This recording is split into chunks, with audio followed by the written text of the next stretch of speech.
Assalamu alaikum viewers, welcome to my YouTube channel Mathalicious. In today's video we are going to discuss exercise 1.6 of class 9. अच्छा, इस exercise में हम लोग यहाँ पे दो मेथड डिस्कस करेंगे मैट्रिसेस को सॉल्व करने का।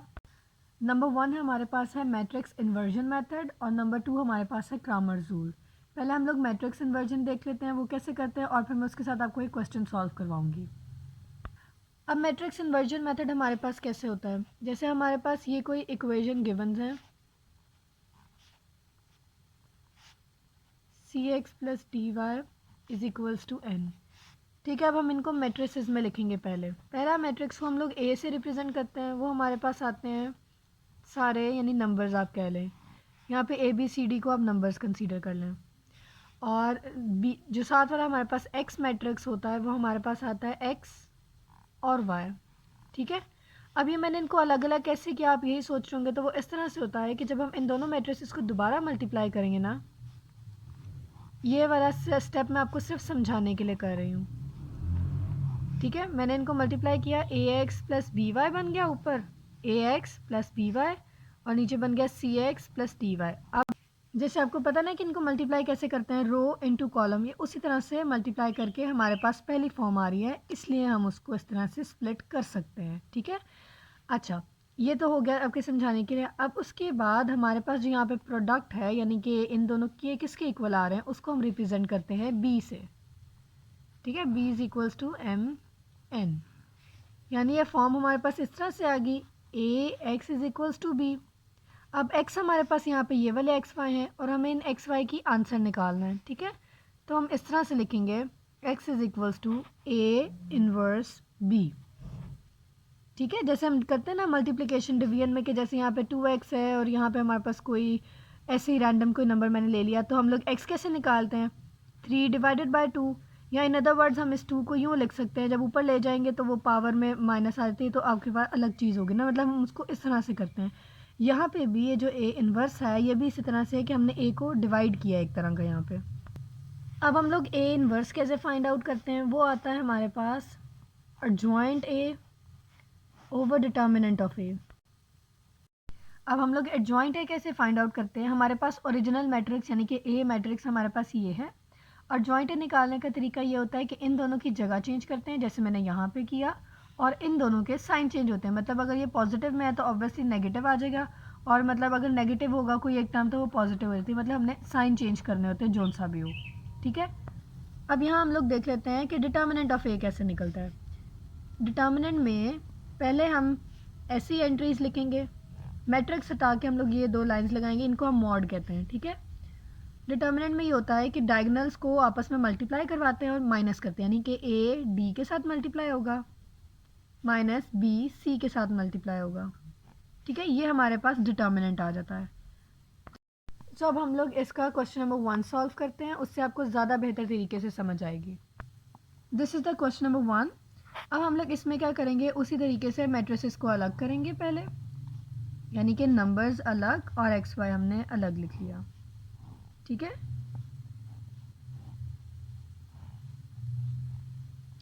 ठीक हो गया। ये हमारे पास है A X is equals to B. ठीक है, X is equals to A inverse B, ये हमारे पास क्या है, इक्वेशन 1 है। ए इनवर्स निकालने के लिए मैंने आपको बताया था हम लेंगे adjoint A over determinant of A, ये हमने ले ली इक्वेशन नंबर 2। ठीक है, अब पहले हम लोग निकालेंगे यहाँ पे एडजॉइंट ए।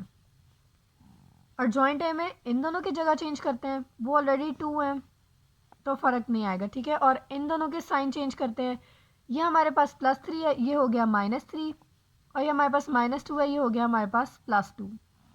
ठीक है, ये एडजॉइंट हो गया। नेक्स्ट हम फाइंड आउट करेंगे डिटर्मिनेंट। ठीक है, डिटर्मिनेंट हमने यहाँ पे लिखा, उसमें हम इन दोनों को मल्टीप्लाई करेंगे माइनस इन दोनों को, यानी कि इस तरह से 2 multiply by 2 minus 3 multiply bye -2, 2 2 ज़ा 4 माइनस माइनस प्लस 3 2 ज़ा 6, तो हमारे पास डिटर्मिनेंट क्या आ गया 10। अब हमने ए इनवर्स में मैंने इनकी वैल्यूज पुट कर ली, एडजॉइंट और डिटर्मिनेंट। ठीक है, अब इस 10 को हम इन सब के साथ डिवाइड करेंगे, 2/10 माइनस 3/10, इधर भी ऐसे ही। ठीक हो गया। अब जो सिंप्लीफाई हो रहा है उनको सिंप्लीफाई कर ले, जैसे 2 1 ज़ा 2, 2 5 ज़ा 10, इधर भी इस तरह से आएगा। तो ए इन्वर्स हमारे पास बन जाता है, 3 और 10 कैंसिल नहीं होते, ठीक है। ए इन्वर्स हमारे पास बन जाता है 1/5 माइनस 3/10, यहाँ पे भी 1/5 और इधर भी, ठीक है। अब नेक्स्ट हम इक्वेशन 1 में इस ए इन्वर्स को पुट करते हैं।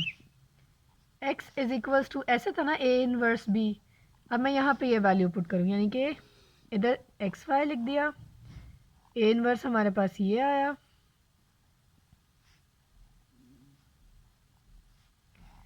ठीक है, और b हमारे पास था 4 6। अब हम इनको मल्टीप्लाई करेंगे उसी तरीके से, रोज इनटू कॉलम, ठीक है। 1/5 मल्टीप्लाई बाय 4 हमारे पास आ गया 4/5 प्लस 1/5 इंटू 6 6/5। इसी तरह माइनस 3/10 को मल्टीप्लाई किया 4 से, 4 3 ज़ा 12 माइनस 12/10 प्लस 6 1 ज़ा 6/5। ठीक हो गया। एलसीएम ले लेंगे दोनों तरफ, ऊपर डिनोमिनेटर में 5 है, सो हमारे पास एलसीएम 5 है, 4 + 6। नीचे हमारे पास 10 है और 5 और 10, और 5 का एलसीएम हमारे पास आता है 10, सी हमारे पास 10 एज इट इज़ इधर वाला आ गया। इसको 2 से मल्टीप्लाई किया तो 10 आया, तो उसी तरीके से ऊपर भी 6 2 ज़ा 12। ठीक है जी, ये सब हम क्या निकाल रहे हैं, हम लोग एक्स वाई की वैल्यू निकाल रहे हैं। ठीक है, अब हमारे पास यहाँ पे इसको सॉल्व कर लेते हैं मज़ीद। 6 + 4 10, 10/5, और नीचे -12 + 12 कैंसिल हो गया, नीचे आ गया 0। ठीक है, 5 1 ज़ा 5, 5 2 ज़ा 10, तो हमारे पास एक्स वाई क्या आ जाता है यहाँ पे 2 0, यानी कि x हमारे पास आ गया 2 और y हमारे पास आ गया 0। ये हमारे पास आंसर्स आ गया। सो ये हमारे पास था मैट्रिक्स इन्वर्जन मेथड। अब हम दूसरा क्वेश्चन जो है वो क्रैमर रूल से करेंगे। सो ये अब हमारे पास है क्रैमर्स रूल। उसमें भी हम लोग इसी तरह, हमें 2 इक्वेशंस गिवन होंगी, हम उसको भी इस तरह से मैट्रिक्स में करेंगे। क्रैमर रूल में हम लोग x और y अलग अलग वैल्यूज़ निकालेंगे। वो किस तरह से, x हम निकालेंगे determinant of ax over determinant of a, और y हमारे पास आता है determinant of ay over determinant of a।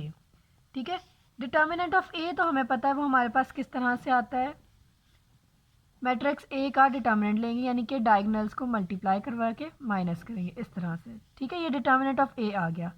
अब ax हमारे पास कैसे आता है, ax हम निकालते हैं। अब ax हमारे पास इस तरह से आता है, जो x वाली एंट्रीज है ना, यानी देखिए यहाँ पे a और c ये हमारे पास x वाली एंट्रीज हैं, तो हम इनको यहाँ पे नहीं लिखेंगे, इनकी जगह पे हमारे पास ये आंसर्स आते हैं। ठीक है, x वाली एंट्रीज की जगह पे हमारे पास आंसर आएगा, और y वाली एंट्रीज हमारे पास एज इट इज़ आएंगी। ये हमारे पास होता है ax, और इसका डिटर्मिनेंट हमारे पास इस तरह से आएगा, सॉरी ये b आता है d, यानी कि डिटर्मिनेंट ऑफ ax हमारे पास आ गया md माइनस nb। ठीक है, और ay भी हमारे पास ऐसे आएगा, मतलब यहाँ पे जौन सा आपके पास वेरिएबल होगा, यानी अगर x होगा तो हम x की एंट्रीज नहीं लिखेंगे, और अगर y होगा तो हम y की एंट्रीज नहीं लिखेंगे। ठीक है, यहाँ पे हमारे पास ए सी एज इट इज़ आ जाएगा। अब y की एंट्रीज हमारे पास क्या है, बी डी हमारे पास y की एंट्रीज है, तो हम वो नहीं लिखेंगे, इनकी जगह पे हम लिखेंगे एम एन जो हमारे पास आंसर है। और इसी तरीके से मॉड ऑफ ए वाई भी आ जाएगा हमारे पास, A N minus C M. ठीक है, अब हम इसका एक क्वेश्चन सॉल्व करते हैं, उससे आपको ज़्यादा बेहतर तरीके से समझ आएगी। सो ये हमारे पास सेकंड क्वेश्चन है, जिसको हम लोग सॉल्व करेंगे क्रैमर रूल से। इसमें भी पहले हम उसी तरीके से मैट्रिसेस लिख लेंगे।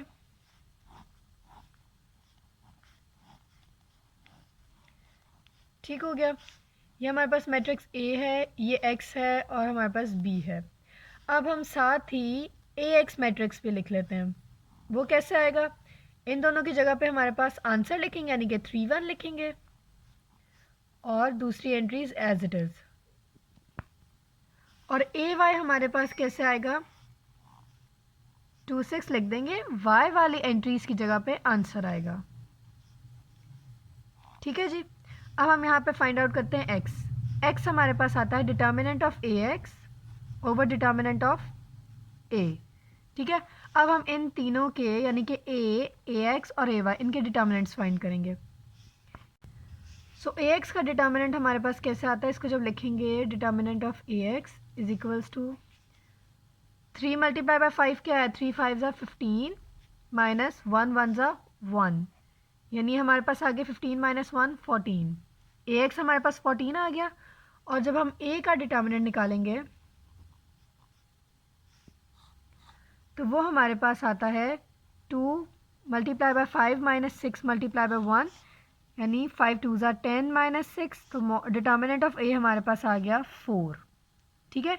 अब इस डिटर्मिनेंट ऑफ ए और डिटर्मिनेंट ऑफ ए एक्स की वैल्यू हम इक्वेशन 1 में पुट करते हैं। ठीक है। x is equals to 14 over 4। अब दोनों हमारे पास सिंप्लीफाई करेंगे हम इनको, दोनों 2 के टेबल पे डिवाइड होते हैं, तो 2 2 ज़ा 4, 2 7 ज़ा 14। x हमारे पास आया 7/2, जिसको मज़ीद सिंप्लीफाई करें तो हमारे पास बनता है 3 होल 1/2। अब हम लोग यहाँ पे फाइंड करेंगे y, वो कैसे आएगा, determinant of A Y over determinant of A, इसको कह दिया हमने इक्वेशन नंबर 2। ठीक है। अब ए वाई का डिटर्मिनेंट हम लेंगे तो वो हमारे पास आता है 2 1 ज़ा 2 माइनस 6 3 ज़ा 18। 2 माइनस 18 हमारे पास क्या आएगा, -16। ठीक है जी। अब हम यहाँ वैल्यूज़ पुट करते हैं, -16, और हमने डिटर्मिनेंट ऑफ ए यहाँ पे फाइंड आउट किया था, determinant of A is equals to 4। अब इसकी वैल्यू यहाँ पे पुट कर देते हैं, -16 ओवर 4। अब दोनों 4 के टेबल पे डिवाइड हो रहे हैं, सो 4 1 ज़ा 4, 4 4 ज़ा 16, y हमारे पास आ गया -4। सो ये हमारे पास था क्रैमर रूल। सो इसके अकॉर्डिंग हमारे पास x की वैल्यू ये आ गई और y की वैल्यू हमारे पास -4 आ गई है। ठीक है। So this was the answer. जी, तो आप लोगों को मैंने दोनों रूल्स बता दिए हैं। अब आप कमेंट सेक्शन में मुझे बताइएगा कि आपको कौन सा रूल ज़्यादा इजी लगा, ताकि हम नेक्स्ट क्वेश्चन उसी के साथ करें। और होता ये है कि पेपर्स में आपको ये क्वेश्चन एज इट इज़ आ जाता है कि सॉल्व दीज इक्वेशंस ना, मतलब आपको मेथड नहीं गिवन होता कि किससे करना है, वो आपकी अपनी चॉइस होती है, आप मैट्रिक्स इन्वर्जन से करें या क्रैमर रूल से करें। लेकिन अगर अगर आपको मेंशन किया जाता है कि आपने मैट्रिक्स इन्वर्जन से करना है तो फिर उसी से करना होगा, तो बेहतर यही है कि दोनों आप मेथड को जहन में रखें। नेक्स्ट क्वेश्चन जो है ना, ये मैं आपको मैट्रिक्स इन्वर्जन से सॉल्व करवाऊंगी। उसके लिए हमने लिख दी है matrices.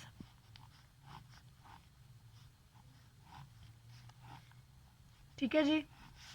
A X is equals to B, ये हमारे पास कैसा आता है, X is equals to A inverse B करके, और ए इनवर्स हमारे पास होता है, मैंने आपको बताया था, adjoint A over determinant of A करते हैं। ठीक है। ये हमारे पास ए मैट्रिक्स है, इसका एडजॉइंट हमारे पास कैसे आता है, इन दोनों की जगह चेंज करेंगे, यानी कि -1 इधर और 4 इधर आ जाएगा, और बाकी दोनों के साइन चेंज करेंगे, -3 -2। ठीक हो गया। अब हम ले लेते हैं यहाँ पे डिटर्मिनेंट ऑफ ए, 4 3 2 -1, ये हमारे पास कैसे आता है, 4 इंटू -1 -3 इंटू 2, -4 -6 हमारे पास आ गया -10। ठीक है जी। अब हम लोग क्या करेंगे, इसकी वैल्यूज़ यानी एडजॉइंट ए और डिटर्मिनेंट ऑफ ए को हम इस इक्वेशन 1 में पुट कर लेते हैं। अब ए इनवर्स में मैंने इनकी वैल्यूज़ पुट कर दी हैं, -10 को सबके साथ डिवाइड कराएंगे, हमारे पास बन जाएगा -1 ओवर -10, -3 ओवर -10। ठीक है जी। अब जो सिंप्लीफाई होता है उनको सिंप्लीफाई कर देंगे, और जहाँ साइन कैंसिल हो रहा है उनको कैंसिल कर देंगे हम लोग। ठीक है। और ये बनेगा 2 1 ज़ा 2, 2 5 ज़ा 10, 2 2 ज़ा 4, 2 5 ज़ा 10। ठीक हो गया।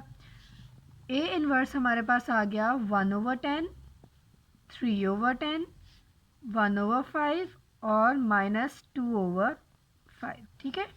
अब हम इसको इस इक्वेशन में पुट कर देते हैं जो हमारे पास आई है, x is equals to A inverse B. X Y लिख दिया, ए इनवर्स की वैल्यू लिखी हमने यहाँ पे 1 ओवर 10, 3 ओवर 10, 1 ओवर 5 -2 ओवर 5, और b हमारे पास था 8 और -1। अब हम इनको मल्टीप्लाई करवाएंगे आपस में, 8 ओवर 10 प्लस माइनस हमारे पास आ जाएगा -1 ओवर 5, 8 3 ज़ा 24, 24 ओवर 10, और माइनस माइनस प्लस 2 1 ज़ा 2 ओवर 5। अब हम लोग क्या करेंगे, यहाँ पे एलसीएम ले लेंगे दोनों टर्म्स का। ऊपर का एलसीएम हमारे पास बनेगा 10, 5 टू ज़ा 10 होता है, सो ऊपर भी 2 से मल्टीप्लाई करेंगे तो 1 2 ज़ा 2। नीचे का भी एलसीएम हमारे पास बनेगा 10, 24 एज इट इज़, 5 टू ज़ा 10 होता है, सो 2 2 ज़ा 4। ठीक है जी, ये हमारे पास आ रही है एक्स और वाई की आंसर्स हम ले रहे हैं यहाँ पे। ये हमारे पास बन गया 8 माइनस 2 6/10 और नीचे आ गया 28/10। अब हम इन्हें सिंप्लीफाई कर देते हैं थोड़ा सा। 2 3 ज़ा 6, 2 5 ज़ा 10, 2 14 ज़ा 2 5 ज़ा 10। सो एक्स और वाई हमारे पास यहाँ पे आ रहे हैं 3/5 और 14/5। ठीक है, यहाँ पे अब सेपरेटली इनके आंसर लिख दें। एक्स आ गया 3/5 और वाई हमारे पास आ गया 14/5। So this is the answer. So this was for today's lecture. Next question जो हम लोग अपनी कमिंग वीडियोज़ में सॉल्व करेंगे, और आप कमेंट सेक्शन में मुझे ज़रूर बताइएगा कि आपको कौन सा मेथड ज़्यादा ईजी लगा है, ताकि मैं कोशिश करूँ कि आपको उसी के साथ करवाया जाए। Okay, don't forget to subscribe to my channel and share it with your friends and family. Thank you.